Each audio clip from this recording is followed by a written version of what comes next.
ನಮ್ಮ ನೆಚ್ಚಿನ ನಾಯಕರು ಕೇಂದ್ರ ಮತ್ತು ರಾಜ್ಯದ ಮುಖ್ಯಮಂತ್ರಿಗಳು ಇವತ್ತು ಮಣಿಪಾಲ್ ಹಾಸ್ಪಿಟ್ಲಲ್ಲಿದ್ದಾರೆ.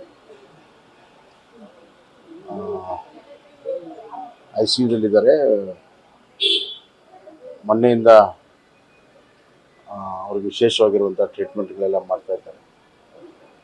ನಾನು ಸಂಬಂಧಪಟ್ಟಂಥ ಡಾಕ್ಟರ್ಗಳಿಗೆ ಅಶೋಕ್ ಅವ್ರ ಭೇಟಿಯಾಗಿ ಮಾತಾಡಿದ್ದೀನಿ. Is better than yesterday. Slowly recovery ಆಗ್ತಾ ಇದೆ. ಇನ್ನೂ ಕೆಲವು ಪ್ರೊಸೀಜರ್ಸ್ ಮಾಡಬೇಕು ಅನ್ನುವಂಥದ್ದು ಡಾಕ್ಟರ್ ಇಟ್ಕೊಂಡಿದ್ದಾರೆ. ಬರುವಂಥ ಸಮಯದಲ್ಲಿ ಅವೆಲ್ಲದಕ್ಕೂ ರೆಸ್ಪಾಂಡ್ ಆದರೆ ವಿಲ್ ರಿಕವರ್ ವೆರಿ ಸ್ಟ್ರಾಂಗ್ಲಿ ಅನ್ನುವಂಥ ಮಾತನ್ನು ಕೂಡ ಅವ್ರು ಹೇಳಿದ್ದಾರೆ. ಅವ್ರ ಕುಟುಂಬ ಸದಸ್ಯರಿಗೆ ಭೇಟಿಯಾಗಿ ಧೈರ್ಯ ತುಂಬುವಂಥ ಕೆಲಸವನ್ನು ಮಾಡಿದ್ದೀವಿ.